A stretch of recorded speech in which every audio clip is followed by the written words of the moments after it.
Hello students, चलिए आइए हम अपने सीरीज में जुड़ते हैं। हम बायो की सीरीज में एक एक टॉपिक से पढ़ते हुए चल रहे थे, तो हमने 8 टॉपिक खत्म कर लिए हैं। 9वां टॉपिक हमारा चल रहा है जो कि है मानव शरीर। तो मानव शरीर के बारे में अभी तक जो प्रश्न मानव शरीर से स्पेशली पूछे गए हैं वो हमने डिटेल से आपको पढ़ाया है। उसके बाद मानव शरीर के अंतर्गत जैसे कि श्वसन तंत्र, उत्सर्जन तंत्र, रुधिर परिसंचरण तंत्र, इन सब के क्वेश्चन भी हम पढ़ चुके हैं। ठीक है, तंत्रिका तंत्र, इसके भी प्रश्न हम पढ़ चुके हैं, डिटेल्स में हमने देखा था फिगर के साथ तंत्रिका तंत्र को। उसके बाद आज का हमारा टॉपिक है कंकाल तंत्र। तो कंकाल तंत्र से जो भी प्रश्न बनते हैं वो आप देख लीजिए किससे कैसे कैसे प्रश्न पूछे जा रहे हैं। ठीक है, तो इसमें पहला प्रश्न है हमारा कि रेखित और अरेखित पेशी कोशिकाओं में क्या अंतर होता है। जो रेखित कोशिकाएं और अरेखित कोशिकाओं में क्या अंतर होता है। तो अरेखित पेशियों का ऐच्छिक संकुचन नहीं होता है, जबकि रेखित पेशियों का अपनी इच्छा से संकुचन होता है। तो अरेखित जो होती हैं वो ऐच्छिक रूप से नहीं होता है, मतलब उनका संकुचन जो होता है वो ऐच्छिक रूप से नहीं होता है, और रेखित को हमारी मर्जी के अनुसार यानी कि हमारी इच्छा से उनका संकुचन हम कर सकते हैं। ठीक है, तो अगला प्रश्न है कि भारी व्यायाम के दौरान जब ऊर्जा की मांग अधिक होती है लेकिन ऊर्जा उत्पन्न करने के लिए ऑक्सीजन की आपूर्ति सीमित होती है, तो मांसपेशियों की कोशिकाएं लैक्टिक अम्ल का निर्माण करती हैं। यानी कि भारी व्यायाम या फिर कोई भी जैसे मेहनत वाला काम हम करते हैं जिसमें हमारी ऊर्जा अधिक उसमें खर्च होती है, जैसे कि ऊर्जा की मांग अधिक होती है, जैसे कि व्यायाम हो गया या फिर आप कह लीजिए कि आपकी रेस हो गई। तो और भी जो भी काम है मेहनत वाले उनमें जिनमें ऊर्जा की खपत ज्यादा हो रही हो उनमें, लेकिन ऊर्जा उत्पन्न करने के लिए ऑक्सीजन की आपूर्ति सीमित होती है। ऑक्सीजन तो अपनी मात्रा में ही जाएगी ना, तो जब हम कोई भारी काम करते हैं तो उसमें ऊर्जा की आवश्यकता ज्यादा होती है, लेकिन ऊर्जा को बनाने के लिए ऑक्सीजन की कमी होने लगती है ना। तो मांसपेशियों की कोशिकाएं जो होती हैं उनमें लैक्टिक अम्ल का निर्माण होने लगता है, और जब मांसपेशियों में लैक्टिक अम्ल का निर्माण होने लगता है तो इसी के कारण हमें थकावट महसूस होती है। ठीक है, ये लैक्टिक अम्ल मांसपेशियों में जम जाने के कारण ही हमें थकावट महसूस होने लगती है। ठीक है, फिर अगला प्रश्न है कि 400 मीटर की दौड़ में भाग लेने के बाद ऐंठन का सटीक कारण ऑक्सीजन की कमी और पाइरुवेट का लैक्टिक अम्ल में परिवर्तन हो सकता है। यानी कि 400 मीटर की दौड़ में भाग लेने के बाद जो हमारे पैरों में ऐंठन टाइप की होती है वो उसका मतलब जो सटीक कारण हम कह सकते हैं वो ऑक्सीजन की कमी होती है, और पाइरुवेट का यानी कि पाइरुवेट अम्ल का लैक्टिक अम्ल में परिवर्तन हो सकता है ना। तो जब लैक्टिक अम्ल में परिवर्तन हो जाता है तो वो हमारी मांसपेशियों में जमा हो जाता है, जिसके कारण पैरों में ऐंठन होने लगती है और हम मतलब कि हमारी स्पीड कम हो जाती है या फिर हम थक जाते हैं। ठीक है, फिर अगला प्रश्न है ऐच्छिक पेशियों के संबंध में निम्न में से कौन सा कथन गलत है। तो ये ऐच्छिक पेशियों के संबंध में कथन दिए गए हैं, तो इनमें से बताना है कि कौन सा कथन गलत है। तो ऑप्शन है कि इन पेशियों को कंकाल पेशियां भी कहा जाता है। पेशियां हैं यहाँ पे, ओके। इन पेशियों को कंकाल पेशियां भी कहा जाता है। अगला ऑप्शन है ये ज्यादातर अस्थियों से जुड़ी होती हैं। जो ऐच्छिक पेशियां होती हैं ज्यादातर अस्थियों से जुड़ी होती हैं। अगला ऑप्शन है कि इन मांसपेशियों में क्रमवार हल्की और गहरी पट्टियां दिखाई देती हैं। अगला है कि कोशिकाएं लंबी, बेलनाकार, अशाखित और एकल केंद्रीय होती हैं। तो ये आपका गलत है कथन। ठीक है, तो हमारा सही आंसर क्या होगा, यही होगा, क्योंकि हमसे पूछा गया था कि कौन सा कथन गलत है। तो हमारा सही आंसर क्या है, यही। ओके, कि कोशिकाएं लंबी, बेलनाकार, अशाखित और एकल केंद्रीय होती हैं। फिर अगला प्रश्न है O2 की कमी यानी कि ऑक्सीजन की कमी। ऑक्सीजन की कमी की वजह से हमारी मांसपेशियों में ऐंठन यानी कि क्रैम्प्स उत्पन्न हो सकती है। तो ऑक्सीजन, इसमें क्वेश्चन कैसे बनेगा कि ऑक्सीजन की कमी की वजह से हमारी मांसपेशियों में डैश डैश क्या उत्पन्न हो सकता है, तो क्रैम्प्स यानी कि ऐंठन उत्पन्न हो सकती है। ठीक है, अगला प्रश्न है कि अस्थि कोशिकाएं एक कठोर मैट्रिक्स में सन्निहित होती हैं। अस्थि कोशिकाएं एक कठोर मैट्रिक्स में सन्निहित होती हैं जो कैल्शियम Ca और फास्फोरस के यौगिकों से बना होता है। यानी कि अस्थि कोशिकाएं जो होती हैं वो एक कठोर मैट्रिक्स में सन्निहित होती हैं जो किसका बना होता है, कैल्शियम और फास्फोरस के यौगिकों का बना हुआ होता है। फिर अगला प्रश्न है कि अधिकांश जंतुओं में गति पेशीय, कंकाल और तंत्रिका तंत्रों की समन्वित गतिविधियां हैं। अधिकांश जंतुओं में जो गति होती है वो पेशीय, कंकाल और तंत्रिका तंत्र की समन्वित गतिविधियां हैं। ठीक है, अगला है कि कठोर शारीरिक श्रम के बाद पैर की पेशियों में ऐंठन से राहत पाने का अच्छा तरीका गर्म पैड से हल्की मालिश करना है। यानी कि जब कठिन परिश्रम करो या फिर कोई मेहनत वाला काम करो, या फिर जैसे कि आपने ऊपर देखा कि 400 मीटर की दौड़ में भाग लेने के बाद, तो वैसा अगर रेस वेस आप कर रहे हैं तो उसके बाद पैर की पेशियों में ऐंठन होने लगती है। लैक्टिक अम्ल जमा होने के कारण ऐंठन होती है। ऐंठन किसके कारण होती है, तो लैक्टिक अम्ल और पायरुवेट के जमा होने के कारण जो हमारे पेशियों में ऐंठन होने लगती है, उससे राहत पाने का अच्छा तरीका क्या होता है कि गर्म पैड से हल्की मालिश करना, उससे हमें ऐंठन में राहत मिलती है। ओके, अगला है कि मानव शरीर में सबसे लंबी हड्डी फीमर होती है। कौन सी होती है, मानव शरीर की सबसे लंबी हड्डी कौन सी होती है, फीमर होती है, और सबसे छोटी हड्डी स्टेपीज होती है। ठीक है, तो ये जो फीमर होती है कहाँ पाई जाती है, जो जांघ में पाई जाती है। फीमर हड्डी जांघ में पाई जाती है और ये शरीर की सबसे बड़ी हड्डी मानी जाती है। ठीक है, उसके बाद है कि जबकि सबसे छोटी हड्डी स्टेपीज होती है जो कि कान में पाई जाती है। शरीर का सबसे कठोर भाग जो होता है वो दांत का दंतवल यानी कि इनेमल होता है। तो इसमें 3 प्रश्न बन रहे हैं कि मानव शरीर की सबसे लंबी हड्डी फीमर, सबसे छोटी हड्डी स्टेपीज, और स्टेपीज कहाँ पाई जाती है, तो कान में पाई जाती है ना। स्टेपीज जो होती है सबसे छोटी हड्डी वो कान में पाई जाती है और सबसे बड़ी हड्डी जांघ में पाई जाती है। उसके बाद शरीर का सबसे कठोर भाग जो होता है वो दांत का इनेमल होता है। ठीक है, फिर अगला प्रश्न देखते हैं। अगला प्रश्न है कि मानव शरीर में पाई जाने वाली वह एकमात्र पेशी कौन सी है जो दोनों सिरों पर जुड़ी नहीं होती है, तो कौन सी पेशी है, मानव शरीर में पाई जाने वाली एकमात्र पेशी जीभ है जो दोनों सिरों पर जुड़ी हुई नहीं होती है। ओके, फिर अगला है कि मानव शरीर में पाई जाने वाली सबसे बड़ी संधि जानुसंधि यानी कि नी जॉइंट है, घुटना मतलब जिसे कहते हैं ना। तो मानव शरीर में पाई जाने वाली सबसे बड़ी संधि कौन सी होती है, जानुसंधि। ठीक है, फिर अगला है किसी जंगम जोड़ यानी कि मूवेबल जॉइंट। मूवेबल जॉइंट मतलब कि जैसे कि जहां से हम मूव कर सकते हैं, जैसे कि नी हो गए तो वहां से हमारा पैर मूव कर सकता है ना, मुड़ सकता है ना। तो किसी जंगम जोड़ की 2 हड्डियों के बीच पाए जाने वाले स्नेहक पदार्थ को साइनोशियल द्रव कहा जाता है। क्या कहा जाता है, साइनोशियल द्रव कहा जाता है। ठीक है, अगला प्रश्न है कि मनुष्य की अस्थियों द्वारा निर्मित अंतःकंकाल तंत्र में कुल 206 हड्डियां होती हैं। तो मानव शरीर में कितनी हड्डियां होती हैं, तो मानव शरीर में कुल 206 हड्डियां होती हैं, जबकि शिशु अवस्था में इनकी संख्या 300 पाई जाती है। जब कोई शिशु होता है तो उसमें हड्डियों की संख्या 300 होती है, और जब वो बड़ा होता है यानी कि वयस्क होता है तो उसमें हड्डियों की संख्या 206 हो जाती है। ठीक है, अगला मानव शरीर की कुछ अस्थियां हैं और उनसे संबंधित भाग है कि यानी कि कहाँ पर वो हड्डी पाई जाती है।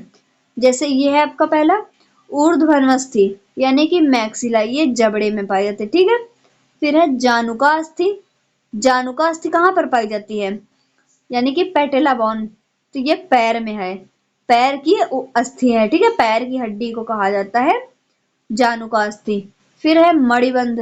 मणिबंध यानी कि कार्पल बोन, तो ये हाथ में पाई जाती है, मणिबंध हाथ में पाई जाती है। ठीक है, अगला है कि मानव सिर में 29 हड्डियां होती हैं, यानी कि जो हेड वाला पोर्शन होता है हेड नहीं, मतलब कह लीजिए कि पूरा फेस से लेकर जो सिर तक होता है उसमें 29 हड्डियां होती हैं।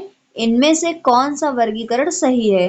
तो कौन सा वर्गीकरण सही है? यानी कि माथा जो होता है उसमें 8 पाई जाती हैं, और चेहरे में 14 हड्डियां होती हैं, कान में 6 पाई जाती हैं, और कंठिकास्थ में 1 हड्डी पाई जाती है। ठीक है, याद रखना कि मत्थे पर 8 हड्डियां होती हैं, और चेहरे में 14 हड्डियां होती हैं, कान में 6 हड्डियां होती हैं, और कंठिकास्थ में 1 हड्डी पाई जाती है।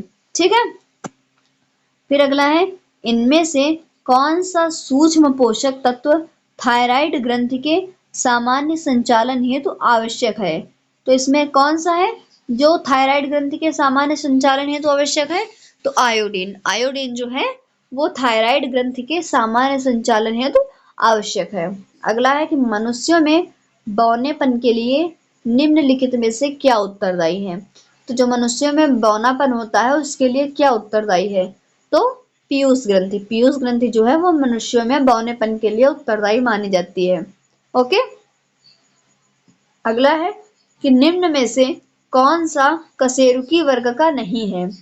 तो कौन सा है जो वर्टिब्रेट नहीं है? तो एनिलिडा, साइक्लोस्टोमेटा, और अगला है मत्स्य और सरीसृप। तो इनमें से कौन सा है जो नहीं पाया जाता है, यानी कि जो कशेरुकी वर्ग का नहीं होता है? तो वो है एनिलिडा। सही आंसर कौन सा है? एनिलिडा। ये कशेरुकी वर्ग का नहीं है। ओके, अगला प्रश्न है, मनुष्यों में जो मांसपेशियों को हड्डियों से जोड़ने वाला ऊतक होता है उसे क्या कहते हैं? यानी कि जो मांसपेशी यानी कि मसल्स को बोन से जोड़ने वाला टिश्यू होता है उसे क्या कहते हैं? कंडरा।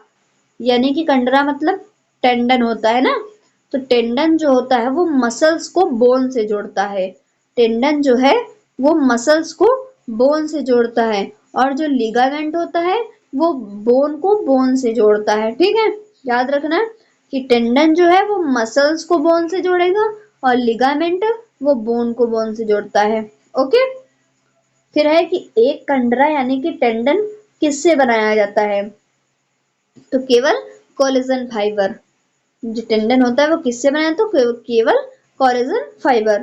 फिर है कि सिराओं में प्रचुर मात्रा में सफेद फाइबर पाए जाते हैं। तो किसमें प्रचुर मात्रा में सफेद फाइबर पाए जाते हैं?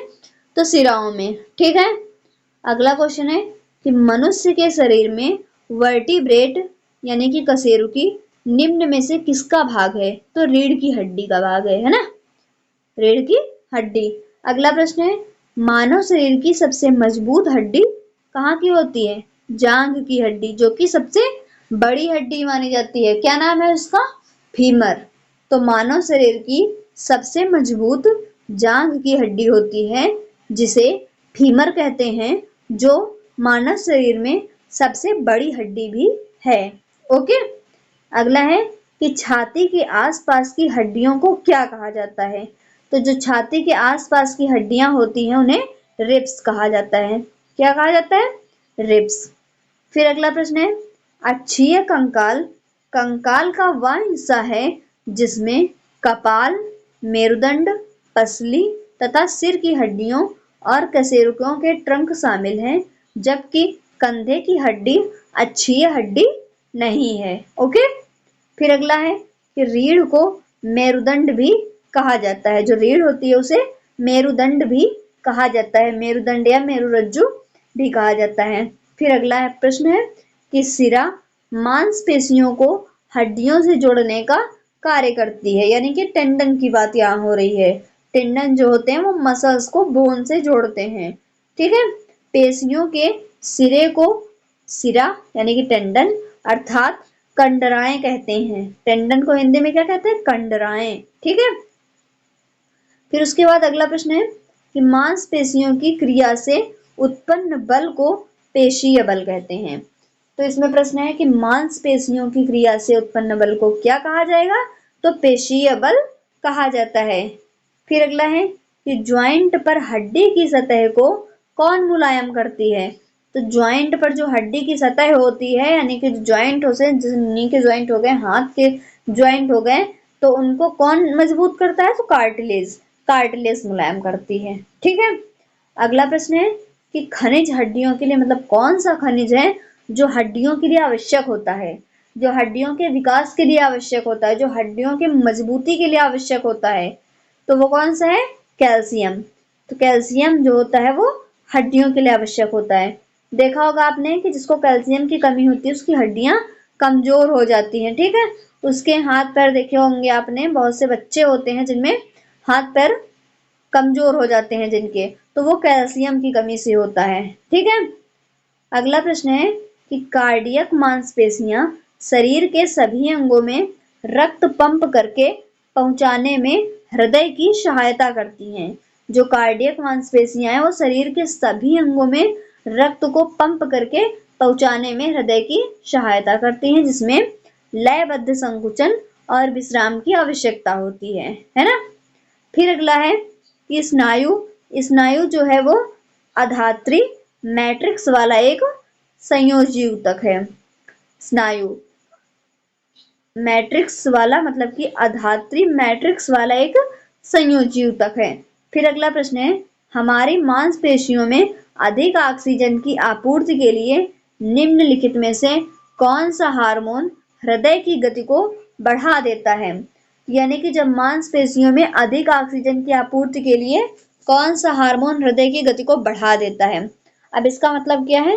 जब आप दौड़ते हो, जब आप कोई कठिन कार्य करते हो, शारीरिक श्रम करते हो, व्यायाम करते हो, तो हमारे अंदर, हमारी मांसपेशियों में जब लैक्टिक अम्ल जमा हो जाता है, जिसके कारण मांसपेशियों में दर्द होने लगता है ना, तो वो जो लैक्टिक अम्ल जमा होता है वो किसके कारण जमा होता है? ऑक्सीजन की कमी के कारण।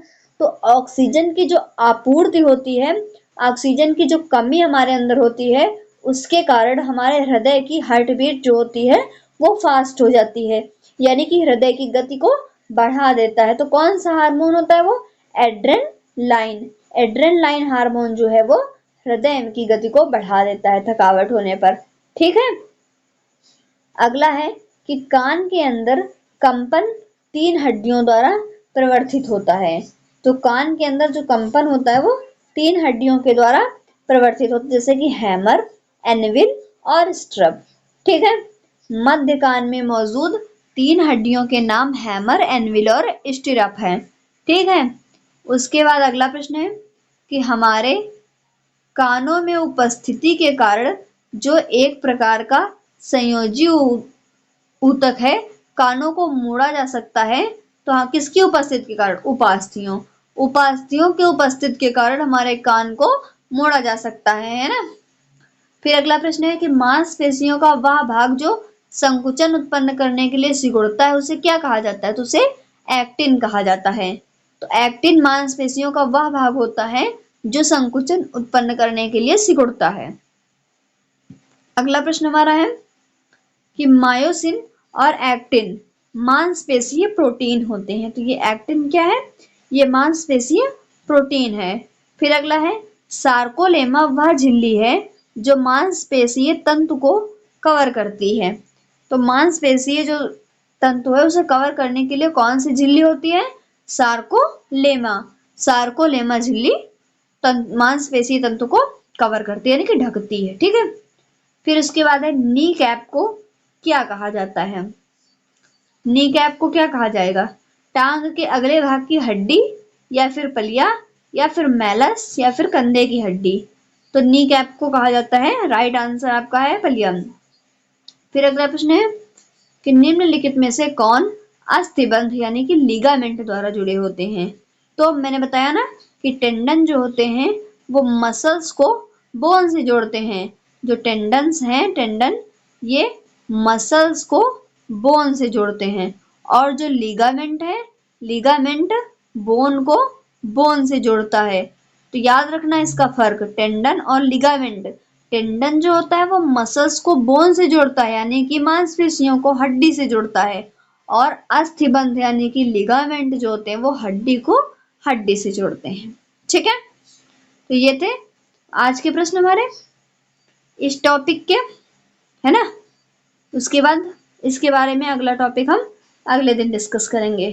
ठीक है, तो इतने प्रश्न पढ़ने के बाद आप टेस्ट में क्वेश्चन तो फंसा पा रहे हैं ना, क्योंकि ये सारे क्वेश्चन इंपॉर्टेंट हैं जो पूछे हुए हैं। तो आप प्रीवियस ईयर टेस्ट देना, ये सारे क्वेश्चन अगर आपके पूछे जाते हैं तो बाई ऑप्शन आप कर सकते हैं। ओके।